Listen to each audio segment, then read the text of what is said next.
it's NautoAisDx. And this is going to be MmGS Roundup number 2. Yes, another roundup because there are more things that I want to give my quick thoughts on during the E3 week hype. And the first thing I want to give my thoughts on it, probably not really more concerned, but I know a lot of people are.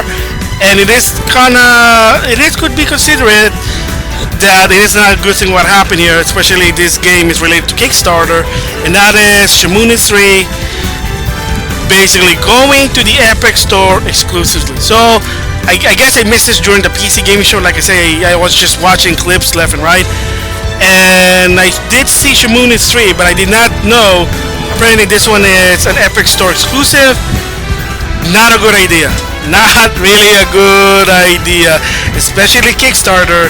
People who's giving money for you, they want this on the Steam, and you decide to do a bait and switch and say, hey, look, Epic exclusive. And a lot of people, my theory is because the Unreal Engine, because it's owned by Epic, believe it or not, they're the one creating it. So there's a lot of basically money. Spawnwave, gotta give credit to him. Basically explained it. They said maybe that if you put the game on the Epic Store, you get more money. You don't have to pay for the Unreal Engine. If you put it on Steam or another system, then therefore you have to pay the engine. Maybe, but in my opinion, that's kind of like crappy there. Like, oh, dude, seriously, you're gonna do that's like a bait and switch there. So, to Deep Silver, to Sega, to the developer Shemune 3, screw you. That was a dick move. Excuse the language, but you know it's true. That's a dick move. Making it an Epic Store exclusive, not cool there. Not cool. I mean, I'm not gonna buy it because I still need to finish the first 2 Shemune game. But I want to see how good it is. I mean, for what it is, but by doing this, again, a Kickstarter game, not a good idea. Doing it in Metro Exodus, understandable because that's never been kickstarted.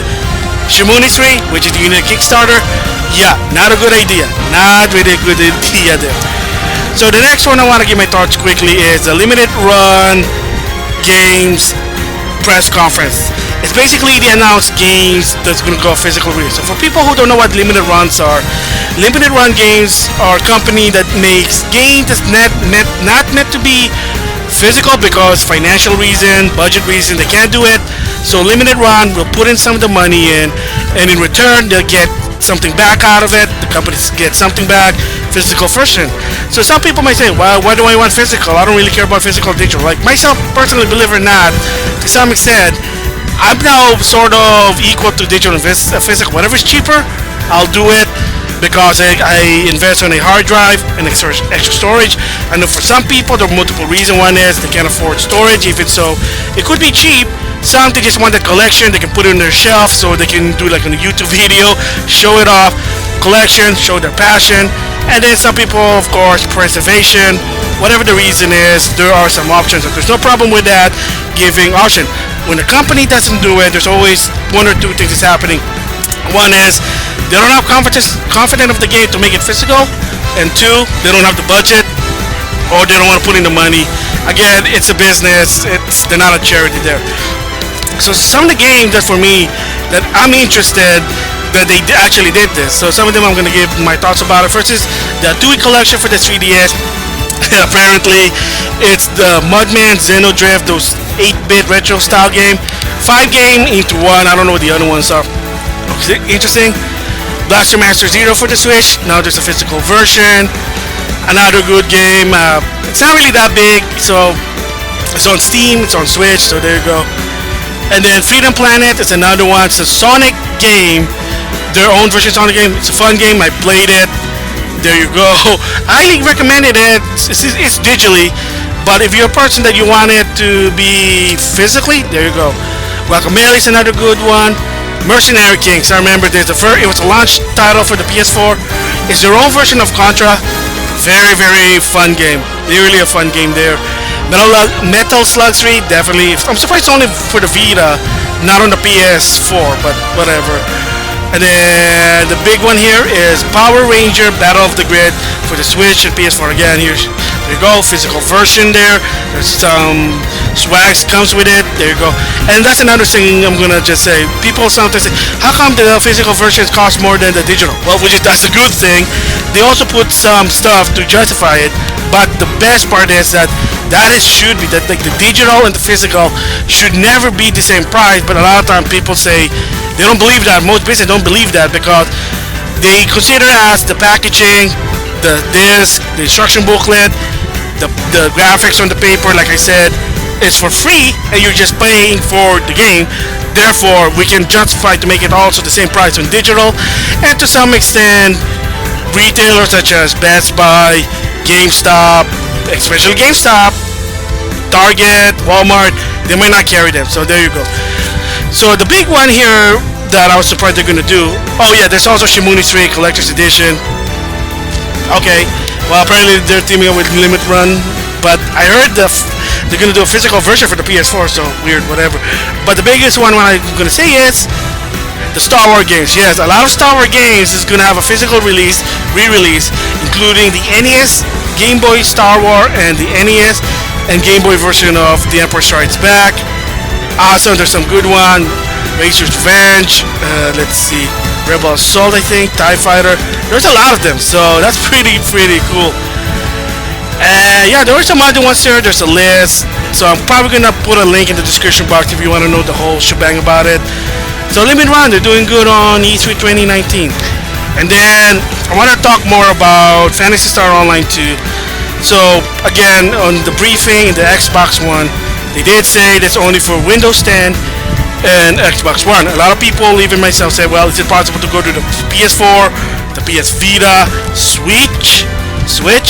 Because in Japan, they have a PS4 version, there's a Vita version, and a Switch. And my theory about that is, I said it before, it's probably the same situation with Bayonetta and Street Fighter 5 to some extent, which is, chances are Microsoft's probably giving them money, helping them localize the game, working it on the Azure technology to make it work outside of Japan.